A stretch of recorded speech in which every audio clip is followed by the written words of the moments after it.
The Steam Winter Sale 2025 is here and there are a lot of great deals right now. I went through a ton of games and picked 15 that run really well on the Steam Deck. There are also a lot of great games that didn't make this list, and I'll be sharing more recommendations down in the comments, so make sure to check those out. At number 1, Celeste. Celeste is one of those games that just feels perfect on the Steam Deck. It requires very precise inputs and the Deck's controls are excellent for that. Every jump, dash and correction feels intentional, and I never felt like I was fighting the controls even during the harder sections of the game. The game is hard locked to 60 FPS, so even on the OLED you can't push it to 90, but that's not a downside at all. Frame pacing is perfect, it's completely stable and it never stutters. Battery life is where Celeste really stands out. On the OLED at around 75% brightness, I'm getting close to 10 hours of playing time, which is honestly incredible. You can limit the TDP to around 3 watts to squeeze even more battery. However, menus can start to feel a bit laggy, so I usually just leave it in caps. Another big plus is controller customization. You can remap pretty much everything on Celeste, which is great if you want to fine-tune things for longer sessions. For me personally, this is one of those games I always kept installed. It's challenging, rewarding, a bit frustrating, but it's one of the best examples of how well-focused, precision-based games work incredible on the Steam Deck. At number 2, Dying Light. The original Dying Light runs surprisingly well on the Steam Deck, especially considering how large and dynamic the world is. On lower settings, you can see performance anywhere between 75 and 90 FPS on the OLED, and on medium settings it mostly sticks to around 60 FPS with occasional dips into the mid-50s during heavier scenes. Battery life on the OLED at around 75% brightness is roughly 2.5 hours, and you can definitely hear the fan when things get intense, but the Steam Deck never gets uncomfortably warm.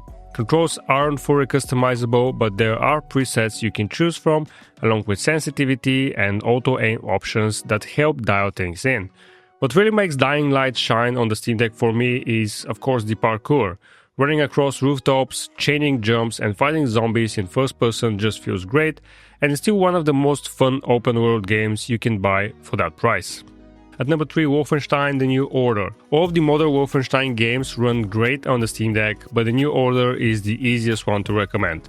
On medium settings, the game mostly holds 60 FPS with some dips during heavier action scenes, and overall performance is pretty smooth. Aiming feels responsive on the Deck's controls. I think this is probably one of the few FPS games that I enjoy playing with a controller, just because it's not as punishing. Battery life sits at around 3 hours and 15 minutes, which is solid for a single-player shooter, and that's on the OLED, and on the LCD you're looking at around 2 hours. I think the pacing of this game works really well on the Steam Deck. The levels aren't too long, checkpoints are frequent, and it's easy to play in shorter sessions without losing momentum, and as I said, the game is not as punishing, so even if you're not the sharpest shooter, you're still gonna have fun playing it. If you're looking for a strong single-player FPS, I think this is a great pick, and as I said, all of the other new Wolfenstein games, even Wolfenstein 2, they all run great on the Steam Deck. At number 4, Prey. Prey is one of the best immersive sims ever made. This is a really well optimized game. On the high preset, performance ranges between 60 and 80 FPS, but capping it to 60 FPS gives the most consistent and smooth experience. With that cap in place, battery life on the OLED is around 2.5 hours, controls work great, text is readable, and the file size of this game is only 18 GB, which is a huge plus. I can never uninstall this game and I can always jump in. Exploration in this game, while it feels very focused and slow, the slower, the more methodical gameplay really translates extremely well to the Steam Deck for me. This is one of those games that really pulls you in, especially when played in longer sessions. At number 5, Dishonored. Dishonored is honestly one of the cleanest feeling games you can play on the Steam Deck. I recently covered it in the Black Friday sale and I picked it up once again and played a bunch more since then, and I think it's still a very good game on the Steam Deck. Controls respond instantly, movement feels perfect, and the overall pacing works incredibly well. Whether you're playing stealthy or going loud, everything stays smooth and responsive. On the OLED, you can run the game at max settings at 90 FPS without any issues at all. There's no stutter, no hitching, it just runs flawlessly. Battery life is also excellent. On the OLED, you get around 5 hours at 90 FPS, and if you cap it to 60 FPS, you can push that to about 6 hours. On the LCD, battery life is roughly 3.5 hours at 60 FPS. Now, unfortunately, I can't say the same thing for Dishonored 2. It doesn't run well enough to recommend. You can technically play it at medium and high settings at 45 FPS, but it's just not the same experience as the first one. I think the first game alone is absolutely worth picking up and still one of the best Steam Deck experiences available. However, both games can be heavily discounted, so if you have a higher end PC, you can also pick up Dishonored 2 and you have a lot of fun with that one.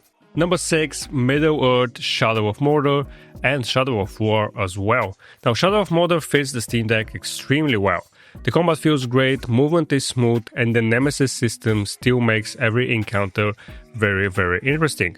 The game holds up really well visually and mechanically even today. On high settings, performance usually sits around 75 FPS, but capping it to 60 FPS gives a much more consistent experience. At that 60 FPS cap, battery life on the OLED is around 2 hours and 45 minutes, while the LCD model gets closer to 2 hours, maybe a bit under that. Now, Shadow of War, the sequel, is also heavily discounted and worth mentioning, but it is a much heavier game. Medium settings can hover around 60 FPS with some dips, however targeting 45 FPS I think gives it the best balance. You can use dynamic resolution to try and reach 60 FPS, but dynamic resolution on this game is very, very aggressive, so you will see graphics dumbed down a lot. So personally, I prefer to just leave it at 45 FPS and not use dynamic resolution at all.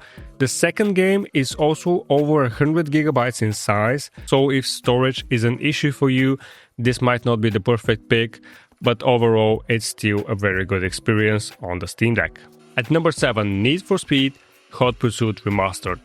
Need for Speed Hot Pursuit Remastered runs at a perfect 60 FPS on the high preset on the Steam Deck, and battery life on the OLED is around 2.5 hours, which is pretty solid for a racing game. I would expect a bit more, but it's still pretty good for my use case. I usually do 1 or 2 races in just some quick, short sessions. The handling of the car feels pretty great, the sense of speed comes through really well. There's not much to say for the modern Need for Speed games. I would much prefer to play the original Most Wanted or Underground 1 or Underground 2, but you can't really officially buy these on Steam, even though there are ways to make them work on the Steam Deck. If you don't want to deal with all of that and you just want to buy one and launch it, this one feels pretty great.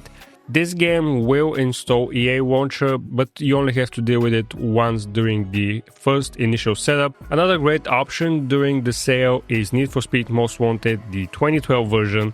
This one also runs at locked 60 FPS and it's only about 6 GB in storage, so you can just leave it on the Steam Deck and you can do 1 or 2 quick races in very short sessions, and it will give you close to 5 hours of battery life. Both of these games are a solid pick for racing fans. If you guys are enjoying this list and this kind of Steam Deck content, leaving a like and subscribing to the channel really helps out.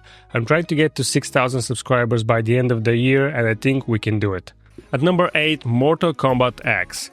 Now, Mortal Kombat X or Mortal Kombat 10 is still a great fighting game on the Steam Deck, and it's much easier to recommend than Mortal Kombat 11 just because of storage size. Mortal Kombat X is about twice as small of an install size than Mortal Kombat 11, and it runs amazing at 60 FPS, it loads quickly, and on the OLED, battery life is around 3.5 hours on the highest settings, and if you lower settings, you can push it past 4 hours. You can also play multiplayer, however it doesn't seem like there are many players, at least not in my region, because I kept being matched with this one guy who just refused to play with me. However, I think this is a great game to keep installed if you have extra controllers and if you want something to play with your friends. You can just take your Steam Deck, a dock, an HDMI cable, 2 controllers. Okay, that's a lot of things to take, but you get the idea. You can just go over to your friend, plug this on the TV, and you can enjoy a fighting game real quick on the Steam Deck. At number 9, Deep Rock Galactic Survivor. Deep Rock Galactic Survivor is incredibly fun on the Steam Deck. Performance ranges between 40 and 60 FPS depending on how much is happening on screen, but it always feels smooth and responsive. I never really had a death because I lagged out or anything like that. Battery life on the OLED is around 2.5 hours with under 2 hours on the LCD. I will always keep recommending bullet heaven games on the Steam Deck. This is probably the type of game I play most on the Steam Deck just because it's so easy to play. It's kind of relaxing. You don't really have to worry too much about controls or anything like that. The game has full controller support, tons of characters, weapons and upgrades, pretty much a lot of things to just keep you progressing, and it has a huge amount of replay value. It's very easy to lose track of time with this one, and it's probably one of my most played games on the Steam Deck this year, and that's why I recommend it. Number 10, Watch Dogs 1 and Watch Dogs 2, surprisingly. Now, Watch Dogs 1 runs much better on the Steam Deck than you might expect. On low settings, it can hit between 80 and 90 FPS, and on medium settings, it mostly sticks to around 60 FPS with some dips. Now, battery life on the OLED is about 2.5 hours for this game, and you can choose between several controller presets. You can adjust aim assist and disable letterboxing so the game feels the 16:10 screen properly. Now, Watch Dogs 2 is a bit heavier, even though it doesn't look that much better, but it works best at around 40 or 45 FPS on medium settings. Both of these games will install the Ubisoft launcher, however, you can play both of them offline after the initial setup. So when you install them, you do have to log in the first time you launch them, but after that, if you find yourself without internet connection or you just set the Steam Deck to offline, you will still see the Ubisoft launcher, but you can press continue offline and the game will launch just fine. At number 11, Helldivers 1. Yeah, you heard that right, Helldivers 1. This is a game that runs extremely well on the Steam Deck, and honestly that's no surprise. I think it originally came for the PS Vita.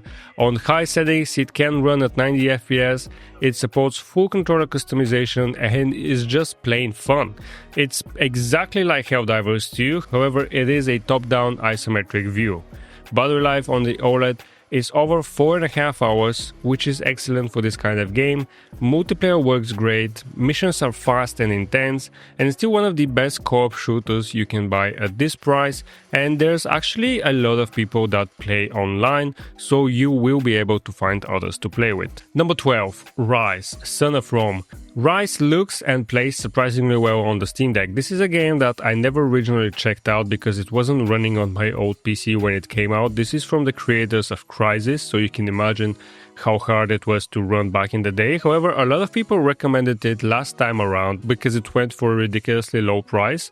Now, on normal settings preset, performance for this game sits between 60 and 70 FPS, but locking it to 60 FPS gives the best experience overall. Now, battery life on the OLED is around 2 hours and 45 minutes, and on the LCD that's about an hour and 45 minutes. The combat is simple but satisfying, and visually I think the game still holds up extremely well. I think it's a great choice if you want something cinematic without it being too demanding or overwhelming, both in terms of gameplay and story. Number 13, Sleeping Dogs Definitive Edition. Sleeping Dogs is one of the best open world action games you can play on the Steam Deck. The combat feels fantastic, driving is smooth, and mission pacing works perfectly for shorter sessions. On max settings, the game runs mostly at around 90 FPS with dips into the 70s, but frame pacing stays smooth.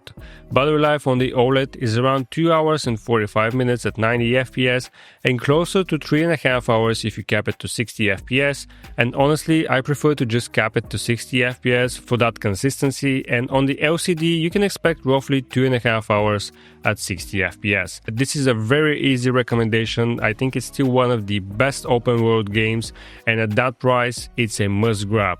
Now, something to keep in mind with this game is that it doesn't have cloud save support. So if you start playing it on the Steam Deck, you better finish it on the Steam Deck. There are ways and workarounds where you can upload your save and continue it on the desktop, but it's kind of a hassle, so just keep that in mind. Number 14, Prince of Persia, the original trilogy. All three games in the original Prince of Persia trilogy, so Sands of Time, Warrior Within, and The Two Thrones, they all run at 90 FPS on max settings on the Steam Deck. On the OLED, battery life is around 6 hours at 90 FPS, and if you cap them to 60 FPS, you can push past 8 hours. Now, Sands of Time doesn't have native controller support, but community layouts work perfectly. Menus sometimes need the right trackpad to be used as a mouse, but once you're in-game, the control scheme feels surprisingly modern. Now, Warrior Within has one of the best soundtracks of its era, and you can feel every hit and dodge on the Steam Deck. The Trilogy's mix of platforming, puzzles and old-school combat holds up amazingly well, and I think playing it on a handheld actually improves their pacing.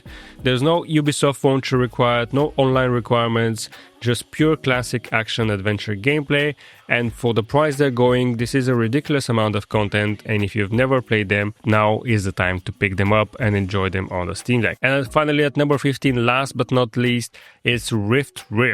Riff is a small tower defense game that fits the Steam Deck perfectly. This is probably the second most played game I have after Deep Rock Galactic on the Steam Deck. It's a tower defense game, it runs comfortably at 60 FPS, there's no reason to push it any harder than 60 FPS, however it can also run at 90. Battery life on the OLED is around 8 hours, which makes it one of the best games on this list if you care about efficiency, and the gameplay loop is simple but very engaging. Each run gives you new upgrades, new towers, new challenges, new enemies, and plenty of reasons to keep coming back and experimenting with different builds on how to specifically beat a level. For me, this is one of those games that's perfect to relax with. It's perfect if you're just traveling and you have like 15 minutes to just complete one level and then leave it at that, and it's a very easy recommendation at this price. So those are my top 15 Steam Winter Sale 2025 picks. These are all games I've personally tested, all running great both on the OLED and on the LCD Steam Deck, and all at an amazing price right now. There are honestly a lot more fantastic games on sale, but they just didn't make the list, so I'll be posting additional recommendations in the comments. If you're looking to build up your library without spending much, I think this list is a great start. Anytime I make a sale list video like this one, you guys give me a ton of good recommendations in the comments and I end up spending more money than I should, but please do post them below, and if you enjoyed this video, consider leaving a like and subscribing to the channel. Happy holidays guys, thanks for watching, and I'll see you in the next video.